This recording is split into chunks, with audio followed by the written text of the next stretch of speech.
Salut les amis, j'espère que vous allez bien tous et toutes. On continue notre périple au triple catch une nouvelle fois pour vous présenter bien sûr trois shows, une journée de débriefing, trois débriefings de shows, c'est plus facile on dit des choses à l'endroit.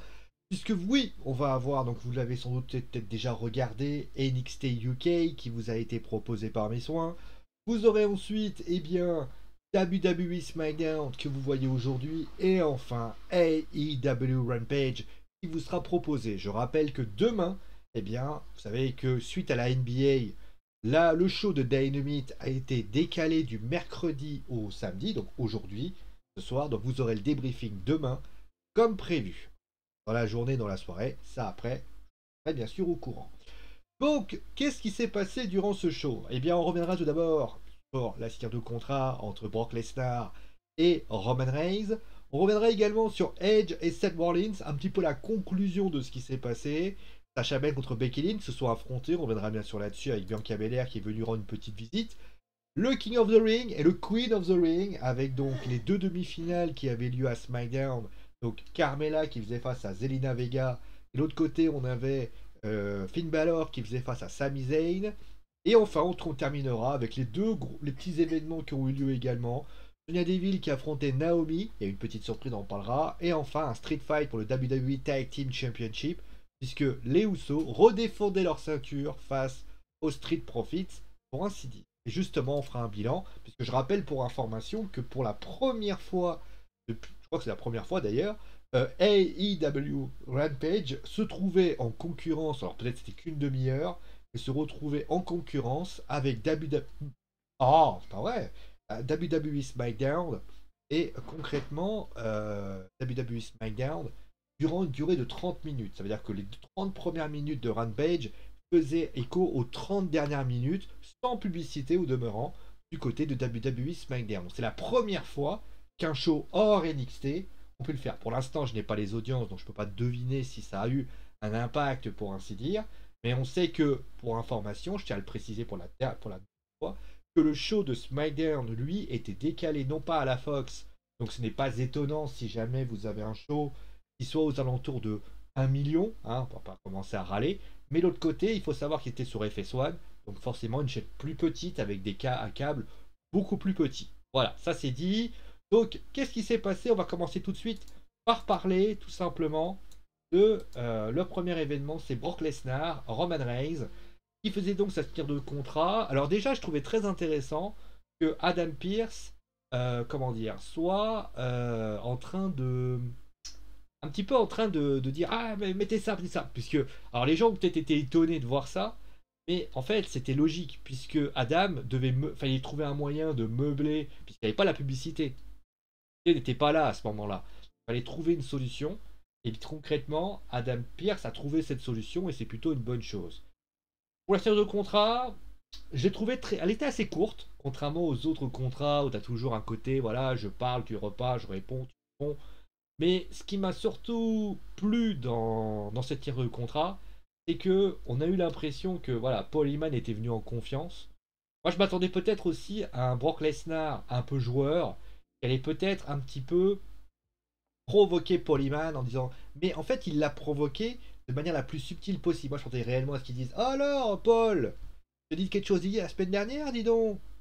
Hein, qu'est-ce que tu disais la semaine dernière? Tu veux me le rappeler ou un truc comme ça? Et là, il arrive. C'est la première fois d'ailleurs depuis très longtemps, c'est la première fois depuis qu'il avait fait son retour, je crois qu'il avait fait un petit contrat avec John Cena. Mais concrètement, pour ce qui s'agit de Paul Heyman, ce qui était très intéressant au niveau de Paul Heyman, c'est qu'il n'a pas parlé, beaucoup en tout cas, mais il a parlé, mais il a dit très peu de choses. Mais le peu de choses qu'il a raconté, ça a fait mouche. Parce qu'en fait, il est arrivé, il était comme ça, bon, je ne ferai pas les pieds sur la table parce que c'est très impoli. Et il a dit, mais j'ai pas besoin de. Il y a Roman qui le regarde comme ça en mode, mais ça, j'ai pris cette photo, elle est assez saisissante. Et il le dit, mais t'es vraiment un crétin. Tu regardes même pas ce que tu lis même pas ce que tu signes. Et là, t'as Brock qui prend le micro et qui fait, ah mais je l'ai regardé ce matin en fait. Et ça a été validé par mon avocat Paul Heyman. Et là, tu vois la tête de Paul Heyman qui fait, Ah putain, on sait pas si c'est vrai, ça se trouve c'est du mytho hein, ce qu'il raconte. Mais c'est tellement bien dit. C'est que Brock est un bon speecher, même si on dit c'est que en général le gimmick veut que ça soit lui qui parle. Mais quand tu l'entends parler, t'es comme ça, tu fais ok, bon bah voilà, quel enculé en fait. Parce qu'il a balancé ça comme ça au calme. Ça fait un côté mind player, ce qui est quand même assez intéressant. Et au final, quand tu vois Roman regarder Polyman comme ça, alors qu'il avait retrouvé un peu la confiance vis-à-vis de ça, bah, je trouve que c'est sympa. Et honnêtement, Roman a dû se poser pas mal de questions. Clairement, moi j'ai adoré. J'ai adoré, je trouvais que le segment. Au final, je me suis dit, putain, le segment, il fait que ça. C'est court, merde. Et après, quand j'ai entendu ce qu'a dit Brock, j'ai fait. Ah, en fait, il a pas parlé. En fait, il a pas parlé. Il a pas beaucoup. Il a pas dit grand chose, mais qu'est-ce qu'il a dit? Putain, ça a fait tellement mouche que le truc, ça a fait. En fait, il a pris un sniper, il a fait comme ça. Il a dit vise, poum, allez, c'est parti. Voilà, c'est bon. Clairement, voilà, c'était.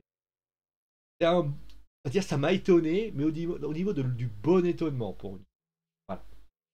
Ensuite, on a eu donc Edge et Seth Rollins. Ça aussi, très. Alors, moi aussi. Alors, c'est vrai que ce show a été finalement. Alors, au niveau des grands événements, hein, ça a été le show de la surprise, on va dire ça comme ça. Parce que on prend le match entre. Donc, on va prendre après le duel entre Edge et Seth Rollins. Edge, j'ai trouvé qu'il a parlé un peu comme il parle maintenant. Alors, je l'ai dit la semaine dernière, il faudrait que Edge arrive peut-être à avoir plus de côté psychologique que le côté je veux te défoncer, je vais te rentrer dans le tas. Il l'a beaucoup trop depuis qu'il a fait son retour à la WWE. C'est un excellent lutteur, enfin c'est un excellent lutteur. C'est un excellent speaker et ça on le sait. D'ailleurs, on sait qu'il a le poids des années et notamment il n'a pas beaucoup lutté depuis quelques temps. Mais ce qu'il propose sur le terrain, moi je me dis il faut qu'il fasse peut-être qu'il tape dans un autre registre. Là c'est toujours pareil. Ah t'as essayé de mettre fin à ma carrière. T'es si t'es un edge light. Ah nanani, ah, nanana. Non. À un moment donné peut-être que il faut qu'il rentre dans la tête.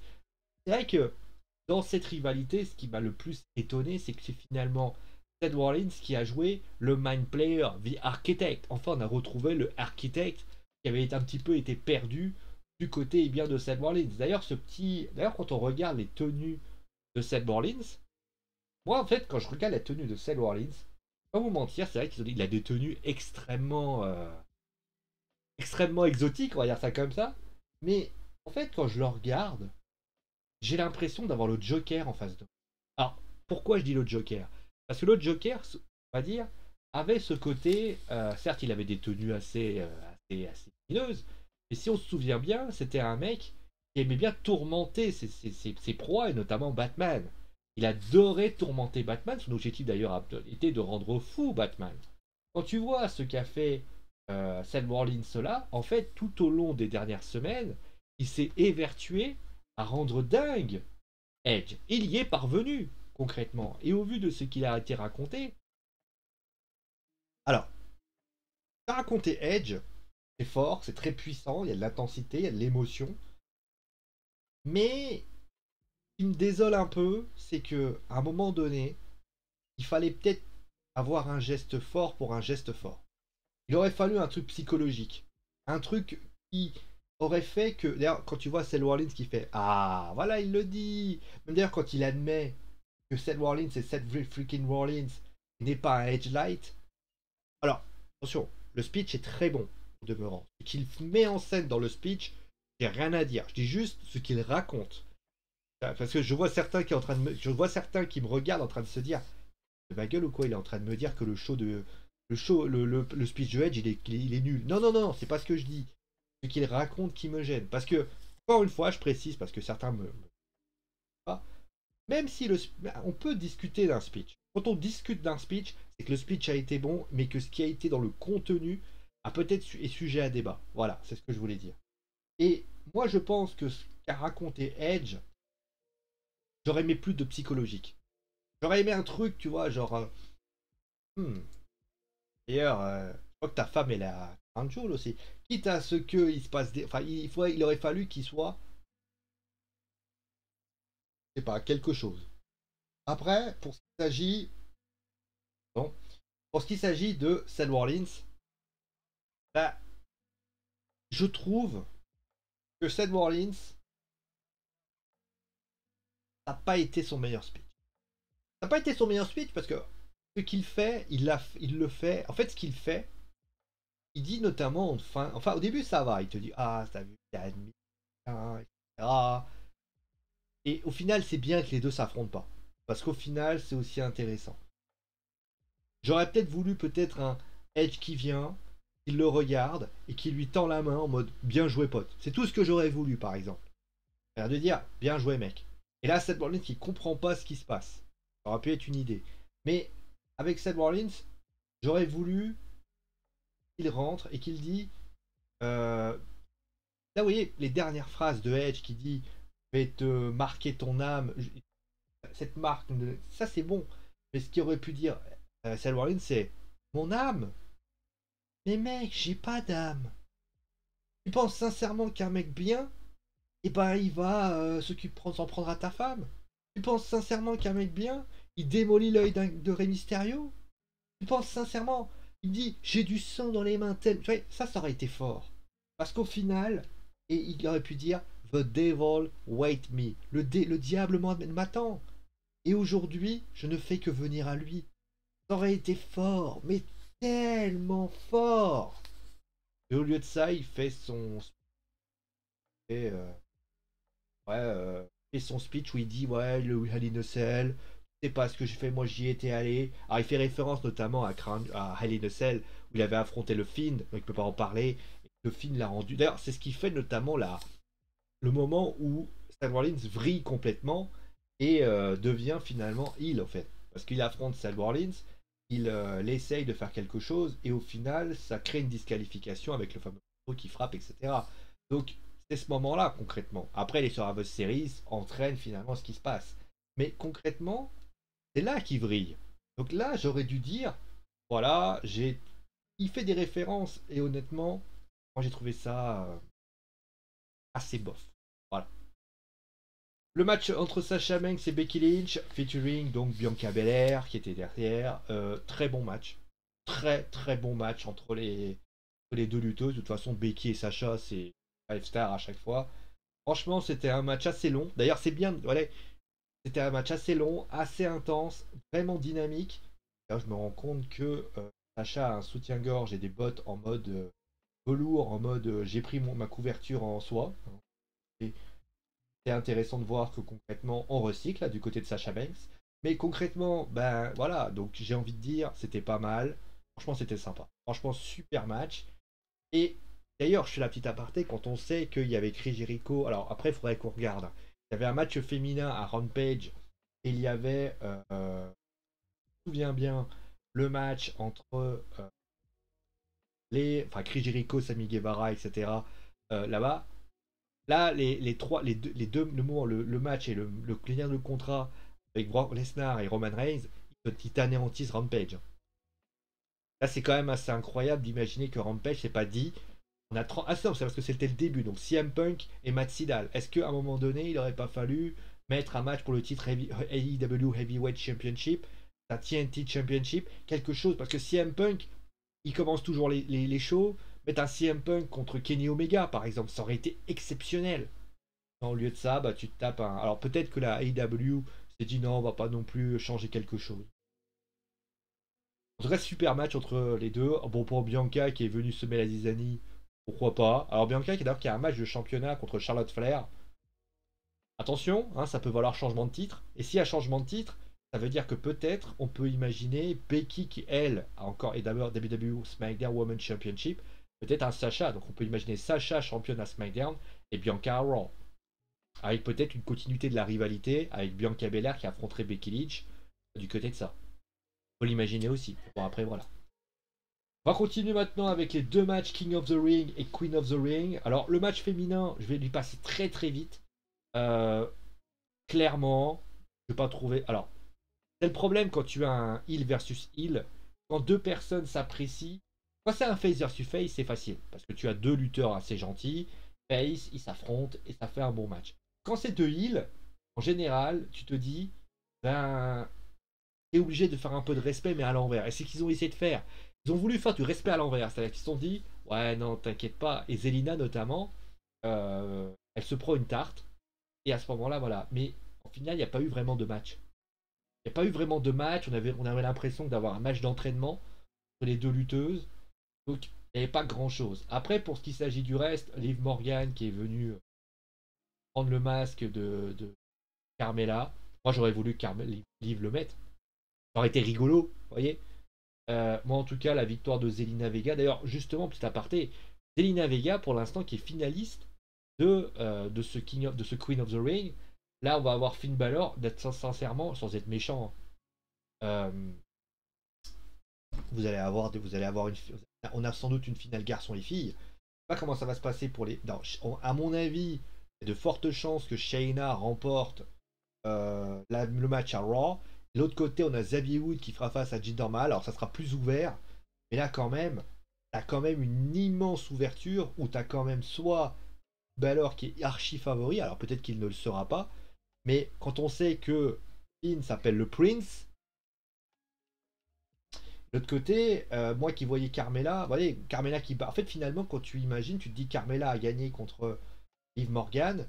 Au final, Liv Morgan, elle aurait pu gagner, affronter Zelina Vega. Carmella aurait coûté le match à Liv. Et au final, Zelina serait passée. Parce que Zelina, désolé, hein, mais Zelina, elle va affronter sans doute Shayna. On va avoir Queen Shayna. Alors après, encore une fois, on va jouer sur les surnoms. Queen of Spades, la reine de pique. Donc au final, on va avoir un match où il va y avoir une Queen et un King. C'est quand même assez évident.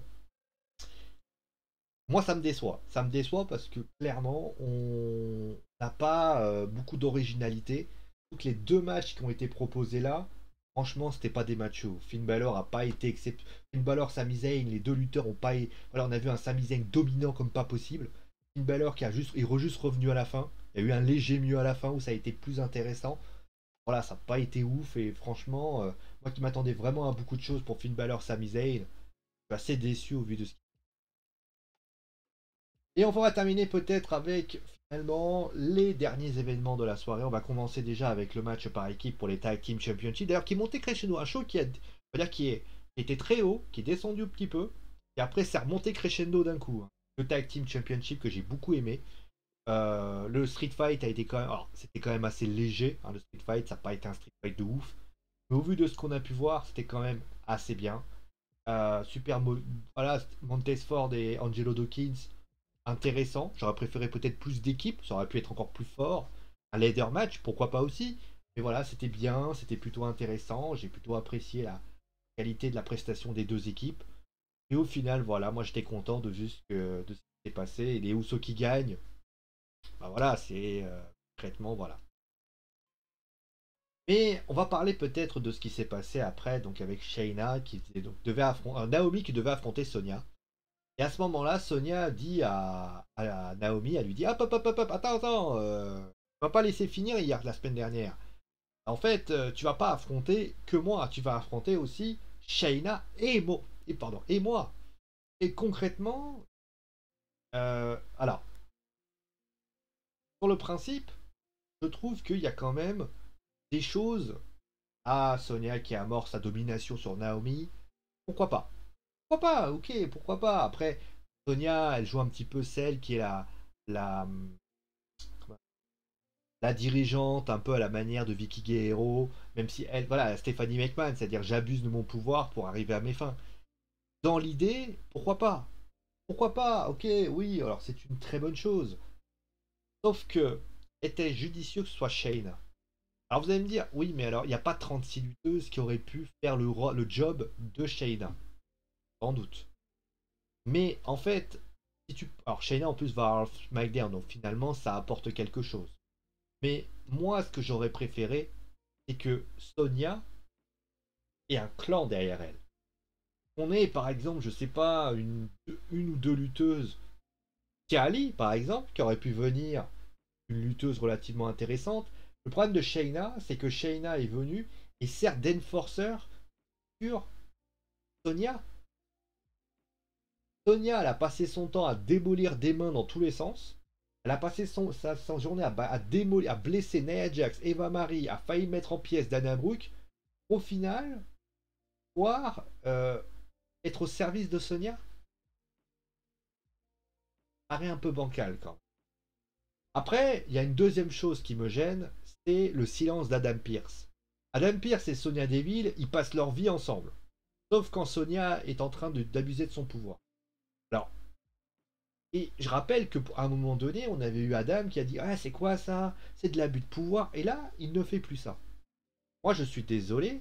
À un moment donné, soit Adam, il prend les devants, il dit voilà, écoute, si tu continues dans cette voie-là, alors peut-être qu'il va le faire, hein.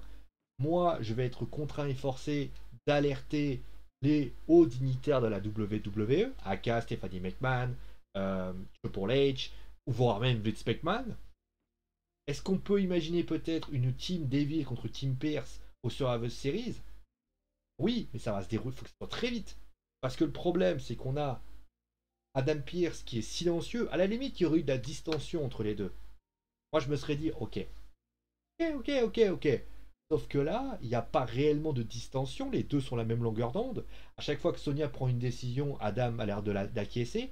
D'ailleurs, il y a une semaine, là où ça aurait pu être un élément déterminant, on a Adam qui est avec Sonia et Naomi arrive.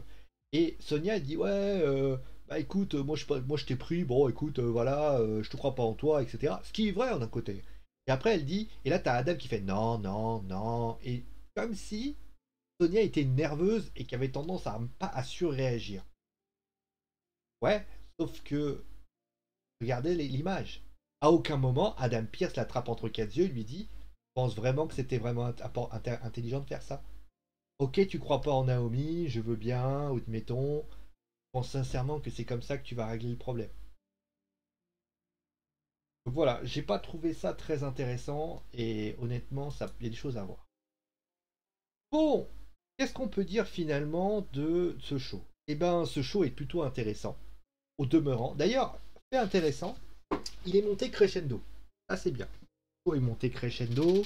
J'ai trouvé notamment que le show nous a vraiment est monté vraiment dans les tours au fur et à mesure. On est passé d'un show très très bas à un show qui a grimpé pour devenir un show très très bon. Moi j'ai vraiment adoré la prestation vraiment du show qui a fait littéralement, j'ai dit, hein, qui a fait une montée au fur et à mesure. Je trouvais très très bonne.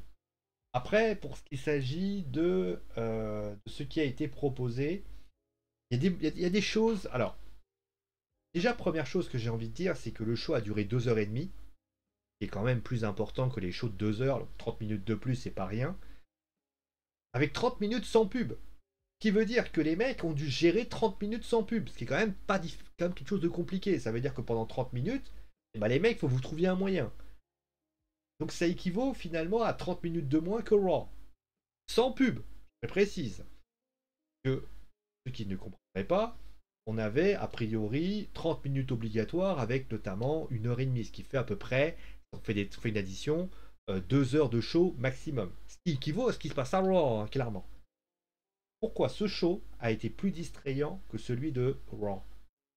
C'est-à-dire que moi, depuis des semaines, j'arrête pas de me dire ouais, mais le show de SmackDown, c'est un show compliqué parce que vous comprenez, il manque un peu, ils ont pas le show. Non, en fait, c'est parce que les mecs, c'est moi avec un roster plus court, etc.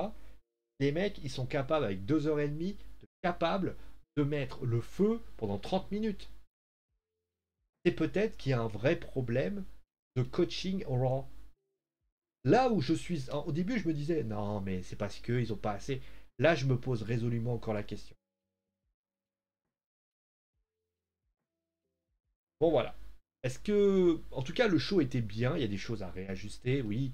J'ai dit qu'il y avait des choses qui étaient peut-être discutables, mais en tout cas, dans la globalité, le show était sympa et honnêtement, bah, je vous invite vraiment à le regarder parce qu'il était très plaisant pour ainsi dire. Bon, allez, on va s'arrêter là pour aujourd'hui. Merci à vous tous d'avoir suivi l'émission. Portez-vous bien et on se retrouve très très vite pour une nouvelle émission. Ciao les amis!